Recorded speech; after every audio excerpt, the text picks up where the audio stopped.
شهر رمضان الذي أنزل فيه القرآن هدى للناس وبينات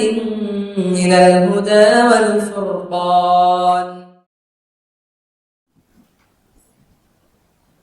الحمد لله رب العالمين وبه نستعين والصلاة والسلام على نبينا محمد وعلى آله وصحبه أجمعين ومن تبعهم بإحسان إلى يوم الدين. أما بعد. محترم حضرات اور خواتین اسلام، آج کی تراویح میں 15واں پارہ مکمل پڑھا گیا اور ہمارا درس سورہ فجر میں چل رہا ہے. سورہ فجر کا کچھ حصہ کل کے درس میں ہم لوگوں نے پڑھا تھا اور اس کا جو باقی حصہ ہے آج ہم پڑھیں گے. اللہ سبحانہ و تعالیٰ نے آنے والی اگلی آیتوں میں اپنے ابتلا اور آزمائش کے قانون کو ذکر کیا ہے کہ اللہ تبارک و تعالیٰ انسان کو خیر اور بھلائی کے ذریعے سے بھی آزماتا ہے اور شر اور مصیبتوں کے ذریعے سے بھی آزماتا ہے. جب انسان کو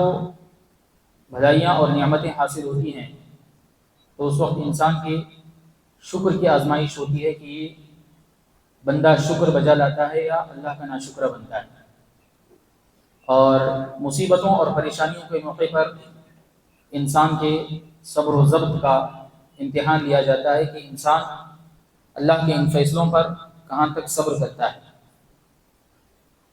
اللہ فرماتا ہے کہ فَأَمَّا الْإِنسَانُ إِذَا مَا ابْتَلَاهُ رَبُّهُ فَأَكْرَمَهُ وَنَعَّمَهُ فَيَقُولُ رَبِّي أَكْرَمَنِ،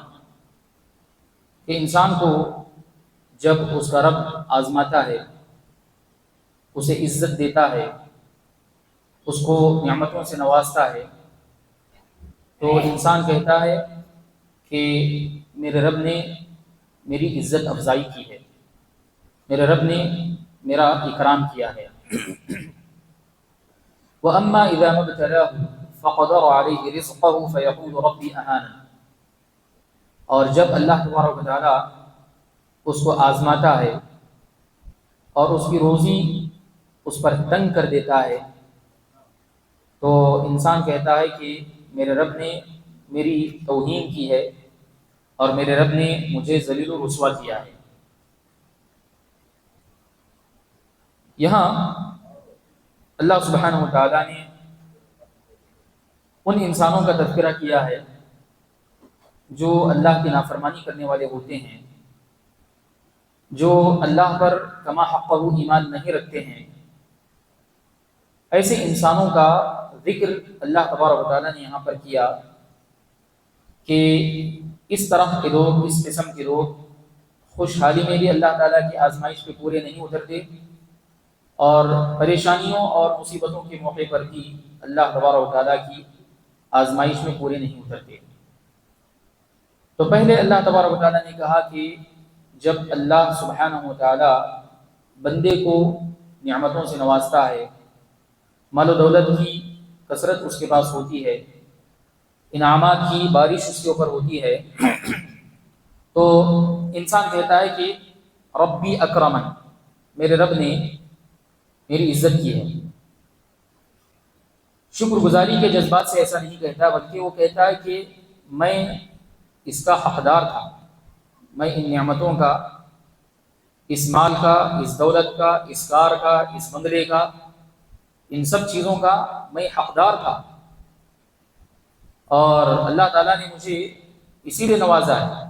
مجھے اسی لیے اللہ تبارک و تعالیٰ نے ان نعمتوں سے نوازا ہے. جیسا کہ قارون کو جب اللہ تبارک و تعالیٰ نے مال و دولت کے خزانوں سے نوازا تو قارون نے کہا کہ انما اوتیتہ علی علم عندی، مجھے یہ جو خزانے میسر آئے ہیں، میرے پاس مال اور دولت کی جو کثرت پائی جا رہی ہے، یہ میرے ٹیلنٹ کی بنیاد پر ہے، میرے نالج کی بنیاد پر ہے اور میری صلاحیتوں کی وجہ سے. تو نافرمان بندہ نعمتوں کے نزول پر، اللہ تبارک و تعالیٰ کے انعامات پر شکر گزاری کا جذبہ نہیں دکھاتا ہے، بلکہ وہ اپنی صلاحیت دکھاتا ہے اور یہ کہتا ہے کہ میری طاقت کی بنیاد پر، میرے ٹیلنٹ کی بنیاد پر، میری صلاحیتوں کی بنیاد پر میں اس بات کا حقدار تھا، اسی لیے اللہ تعالیٰ نے مجھے یہ ساری چیزیں دی ہیں۔ اور اس کے مقابلے میں جب انسان پر پریشانی آتی ہے، اس کی روزی تنگ کر دی جاتی ہے، اس کے لیے مشکلات کا سامنا کرنا پڑتا ہے اور مختلف قسم کے مسائل اور مختلف قسم کے پرابلم سے انسان دوچار ہوتا ہے، تو اس وقت انسان کہتا ہے کہ اللہ سبحانہ و تعالیٰ نے میرے ساتھ صحیح نہیں کیا ہے، میں اس بات کا حقدار تھا کہ مجھے اللہ تعالیٰ خوشحالی میں رکھتا، اللہ تبارک و تعالیٰ اس طریقے کی مصیبتیں مجھ پر نہ ڈالتا، اللہ تعالیٰ نے میرے ساتھ ناانصافی کی ہے اور اللہ تبارک و تعالیٰ نے میرے ساتھ ظلم کیا ہے۔ اس طرح کا معاملہ اس نافرمان انسان کا ہوتا ہے، جبکہ مومن کی جو کیفیت ہوتی ہے، اللہ کے شکر گزار بندوں کا جو حال ہوتا ہے وہ اس سے برعکس ہوتا ہے، اس کے برخلاف ہوتا ہے۔ جب نعمتیں اس کو آتی ہیں، جب اللہ تبارک و تعالیٰ کی جانب سے خوشیاں اس کو ملتی ہیں، تو بندہ مومن یہ سوچتا ہے کہ خوشحالی اور یہ نعمتیں میری اپنی صلاحیت کی بنیاد پر نہیں ہے، بلکہ اللہ کی کرم فرمائی ہے جو مجھے حاصل ہو رہی ہے، اور اللہ تبارک و تعالیٰ اس نعمت کے ذریعے سے، اس مال کے ذریعے سے میرے شکر کا امتحان لینا چاہتا ہے کہ میں شکر گزاری کروں گا یا اس کی ناشکری کروں گا، جیسا کہ حضرت سلیمان علیہ السلام نے کہا کہ لیبلونی اشکر ام اکفر، اللہ تعالیٰ نے مجھے یہ بادشاہت، یہ حکومت اور یہ غیر معمولی طاقت و قوت جو دی ہے، یہ اس لیے دی ہے تاکہ وہ مجھے آزمائے کہ میں شکر گزار بنوں گا یا اس کی ناشکری کروں گا۔ اور جب اس کو پریشانیاں آتی ہیں، مصیبتیں آتی ہیں، زندگی الجھنوں سے دوچار ہوتی ہے، تو اس وقت بندہ مومن یہ سمجھتا ہے کہ اللہ تعالیٰ مجھے خواب غفلت سے بیدار کرنا چاہتا ہے، اللہ تبارک و تعالیٰ مجھے اپنے گناہوں سے بیدار کرنا چاہ رہا ہے، اور میری جو غفلت ہے، میری جو کوتاہی ہے، اس کوتاہی سے مجھے باہر کرنا چاہ رہا ہے۔ یہ اللہ کی جانب سے میرے لیے ایک قسم کی تنبیہ ہے۔ میرے اعمال تو ایسے ہیں کہ میرے اوپر اور بھی مصیبتیں آ سکتی ہیں، میرے اعمال تو اس قابل ہیں کہ اس سے بڑی بڑی مصیبتیں بھی مجھ پر آ سکتی ہیں، اس سے بڑی بڑی مصیبتیں بھی اللہ تعالیٰ میرے اوپر ڈال سکتا ہے، مگر اللہ تعالیٰ نے مجھے اتنی مصیبتیں دی ہیں تاکہ میں سدھر جاؤں، میں سمجھ جاؤں۔ تو ایسے موقع پر ایک بندہ مومن صبر اور حوصلہ دکھاتا ہے اور اللہ تبارک و تعالیٰ کے ان فیصلوں کے آگے صبر کا مظاہرہ کرتا ہے اور اللہ سے دعا کرتا ہے کہ وہ آسانیاں پیدا کرے۔ تو یہ بندے مومن کا حال ہوا، اور ان آیتوں کے اندر جس بندے کا ذکر کیا گیا ہے وہ کافر اور نافرمان بندے کا ذکر ہے۔ اس کے بعد اللہ سبحانہ و تعالیٰ فرماتا ہے کہ کلا بل لا تکرمون الیتیم ولا تحاضون علی طعام المسکین،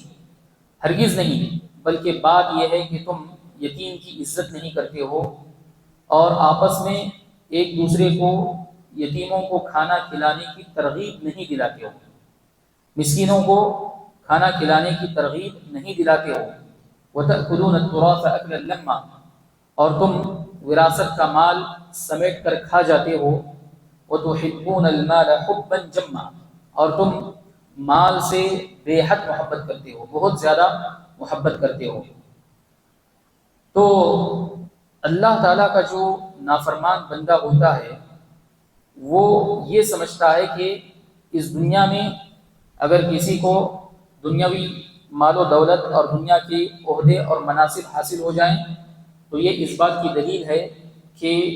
اس بندے کا مقام و مرتبہ اللہ کے پاس بہت اونچا ہے، اور کسی کو مال حاصل نہ ہو، دولت حاصل نہ ہو، تو پھر یہ سمجھا جاتا ہے، یہ تصور کیا جاتا ہے کہ اس بندے کی کوئی حیثیت اللہ کے پاس نہیں ہے۔ اللہ تعالیٰ یہاں نفی کر رہا ہے کہ کلا، بات ایسی نہیں جیسے تم سمجھ رہے ہو۔ اللہ کے نزدیک مال و دولت عزت و شرافت کا معیار نہیں ہے، اللہ کے نزدیک عہدہ و منصب انسان کی سربلندی کا معیار نہیں ہے، بلکہ اللہ کے پاس انسانوں کی حیثیت ہوتی ہے، اللہ کے پاس انسانوں کا مقام و مرتبہ ہوتا ہے ان کے اندر موجود ایمان کی وجہ سے، ان کے اندر موجود تقوی کی وجہ سے، ان کے اندر موجود عمل صالح کی وجہ سے۔ تو کہا کہ بات ایسی نہیں جیسے تم سمجھتے ہو، تم نے دنیا ہی کو سب کچھ سمجھ بیٹھا ہے، اور دنیا کی اس اندھی محبت کی وجہ سے تمہارا حال یہ ہے کہ یتیم کی تم عزت اور یتیم کی تم تکریم نہیں کرتے ہو۔ یتیم جس کے سر سے اس کے والد کا سایہ بچپن میں اٹھ جاتا ہے اور وہ لوگوں کی ہمدردیوں اور لوگوں کی شفقتوں کا محتاج ہوتا ہے، ایسے یتیم بچے کے اوپر تم شفقت بھرا ہاتھ نہیں پھیرتے ہو، اس کی عزت نہیں کرتے ہو، اس لیے کہ تمہارے اندر مال کی محبت زیادہ بڑھ گئی ہے اور دوسرے لوگوں کی ہمدردی تمہارے دلوں کے اندر نہیں ہے۔ کلا بل لا تکرمون الیتیم، اور دوسری خرابی بتائی جا رہی ہے ولا تحاضون علی طعام المسکین، تم آپس میں ایک دوسرے کو، مسکینوں کو، غریبوں کو، ناداروں کو، کمزوروں کو کھلانے کی اور ان کی ضروریات کا خیال رکھنے کی ترغیب بھی نہیں دلاتے ہو۔ یہ جو نافرمان بندے ہوتے ہیں آپس میں ایک دوسرے کو ان چیزوں کی تلقین نہیں کریں گے کہ کوئی ضرورت مند ہے، کوئی مسکین ہے، کوئی محتاج ہے معاشرے کے اندر، تو اس کی ضروریات کا خیال رکھا جائے، اس طرح کی ہمدردی والی گفتگو ان کے درمیان نہیں ہوتی ہے۔ آپس میں ایک دوسرے کو اچھائی اور خیر کے کاموں کی طرف ترغیب دلانے کا مزاج اور جذبہ ان لوگوں کے اندر نہیں ہوتا ہے۔ اور اس آیت کے اندر یہ چیز بھی شامل ہے کہ یہ مالدار لوگ اور دنیا ہی کو سب کچھ سمجھنے والے لوگ اپنے گھر والوں کو، اپنی عورتوں کو اور اپنے گھر کے اندر موجود لوگوں کو بھی اس بات کی تلقین نہیں کرتے کہ اگر گھر پر کوئی مسکین آتا ہے، کوئی ضرورت مند آتا ہے تو اس کی ضرورت پوری کرو، اس کو نوازو، اس کو دو۔ اس طرح کی تلقین اپنے گھر والوں کو بھی نہیں کرتے، بلکہ الٹا یہ کہتے ہیں کہ اگر کوئی فقیر آتا ہے، کوئی مانگنے والا آتا ہے تو اس کو دھتکار دو، اس کو دروازے سے بھگا دو، اس طرح کی الٹی تلقین کرتے ہیں۔ تو ولا تحاضون علی طعام المسکین، یہ دوسری خرابی بتائی گئی۔ تیسری خرابی بتائی گئی وتأکلون التراث اکلا لما، مال جہاں آتا ہے تو مال کو اس کے وارثین تک پہنچانے کے بجائے، مال کو اس کے حقداروں تک پہنچانے کے بجائے مال ہڑپ کر جاتے ہیں لوگ۔ مال جو چھوڑ کر کے جاتا ہے مرنے والا، وفات پانے والا، تو اس مال کا حصہ اس کے رشتہ داروں کا ہوتا ہے، اس کے رشتہ دار، اس کے قریبی وارثین کا یہ حق ہوتا ہے، مگر یہ دولت کا پجاری انسان اس کے حقداروں تک اس مال کو پہنچانے کے بجائے خود ہڑپ کر جاتا ہے، مال خود کھا جاتا ہے اور حقداروں تک نہیں پہنچایا جاتا۔ اللہ نے جس کا جو حصہ بتایا ہے اس کو وہ حصہ نہیں دیا جاتا، اور کہیں پورا ہڑپ کر لیا جاتا ہے یا کہیں دیا بھی جاتا ہے تو دل رکھنے کے لیے یا یہ بتانے کے لیے کہ ہم دے رہے ہیں کچھ حصہ دے دیا جاتا ہے اور تھوڑی سی ان لوگوں کو دے دی جاتی ہے۔ تو بتایا کہ وَتَأْكُلُونَ التُّرَاثَ أَكْلًا لَمًّا، وراثت کا مال تم کھا جاتے ہو، وَتُحِبُّونَ الْمَالَ حُبًّا جَمًّا، اور مال سے تم بے حد بہت زیادہ محبت کرنے لگتے ہو، مال کی محبت تمہارے دل کے رگ و ریشے میں پیوست ہو چکی ہے، مال کے بارے میں تم سوچتے ہو اور مال کے بارے میں تم فکر کرتے ہو اور مال تمہیں اپنے پیچھے لگاتا ہے۔ مال کی محبت تمہارے دل میں، تمہارے ذہن و دماغ میں اس قدر زیادہ اور اس قدر گہرائی تک پہنچی ہوئی ہے کہ مال کے پیچھے تم بھاگتے ہو اور مال کے پیچھے ہی تمہاری ساری کوششیں صرف ہوتی ہیں۔ پھر اس کے بعد اللہ تبارک و تعالیٰ کہتا ہے کلا اذا دکت الارض دکا دکا، اے وہ لوگوں جو دنیا ہی کو اپنا سب کچھ سمجھ بیٹھے ہو، اسی دنیاوی زندگی کو ہمیشہ کی زندگی تم سمجھ رہے ہو، اسی دنیا کے مال کو، اسی دنیا کی شہرت کو، اسی دنیا کے عہدہ و منصب کو اور اسی دنیا کی دوسری نعمتوں کو تم سمجھتے ہو کہ یہ ہمیشہ کی نعمتیں ہیں، بات ایسی نہیں ہے، بلکہ جب زمین ٹوٹ کر ٹکڑے ٹکڑے کر دی جائے گی، یہ جو زمین ہے، زمین کو اللہ تبارک و تعالیٰ ٹکڑے ٹکڑے کر دے گا. وجاء ربک والملک صفا صفا، اور تمہارا رب اور فرشتے صف در صف آئیں گے. اللہ تبارک و تعالیٰ اور اللہ کے فرشتے صف بستہ ہوں گے. اللہ کے فرشتے صف در صف کھڑے ہوئے ہوں گے قیامت کے دن. اور وجیء یومئذ بجہنم، اور اس دن جہنم کو لایا جائے گا، جہنم کو حاضر کیا جائے گا، جہنم کو پیش کیا جائے گا. یومئذ یتذکر الانسان وانى له الذکریٰ، اس دن انسان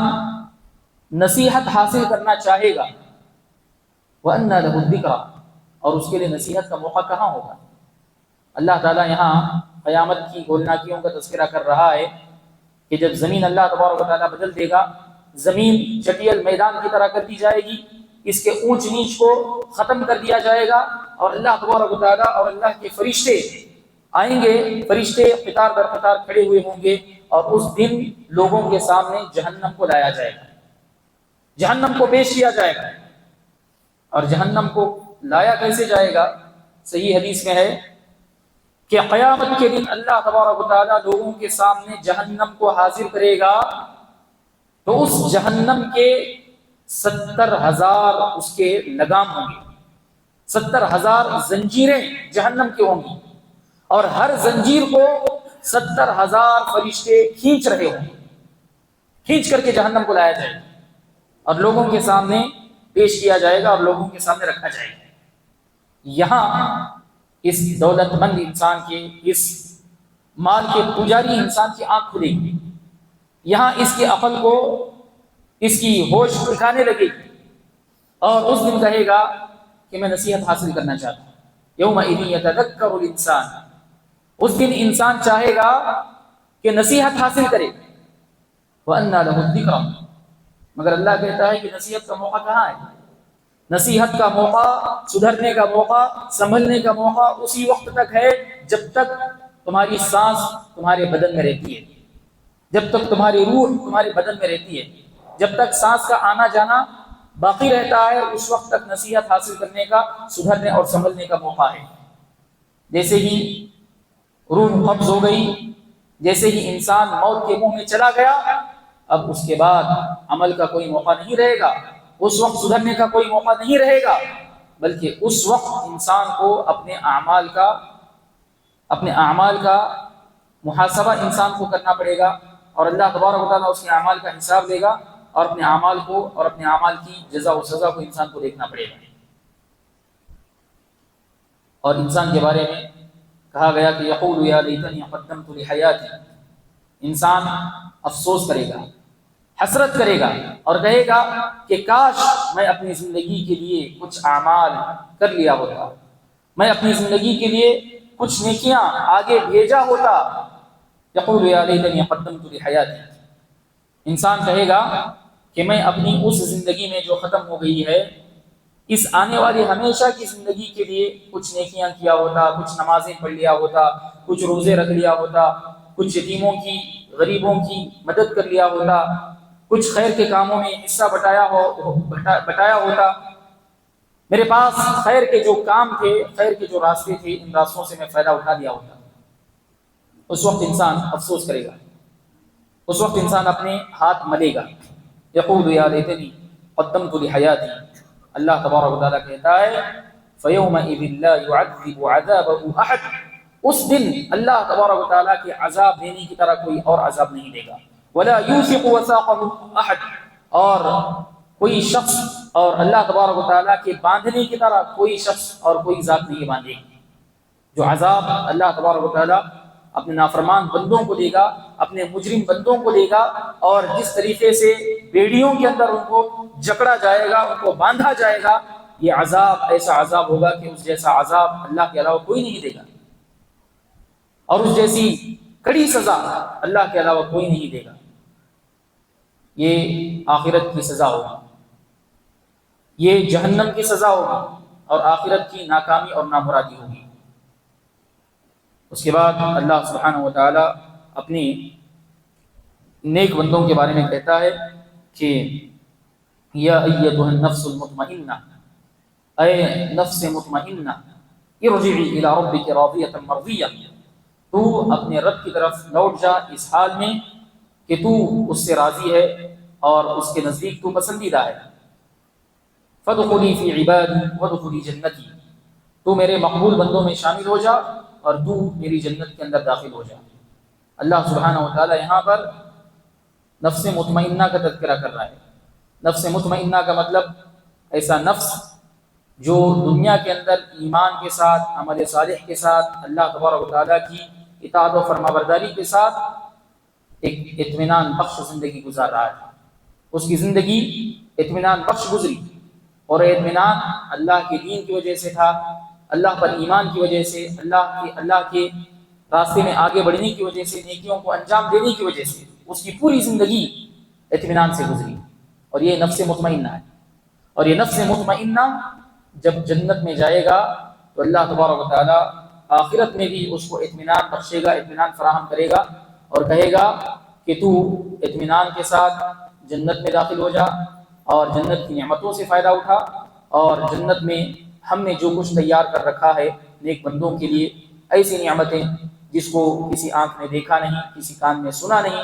اور کسی تصور نے اس کا تصور بھی نہیں کیا، ایسی نعمتوں سے فائدہ اٹھا۔ یہ نیک بندوں کا انجام ہوگا، نیک بندوں کا حشر ہوگا۔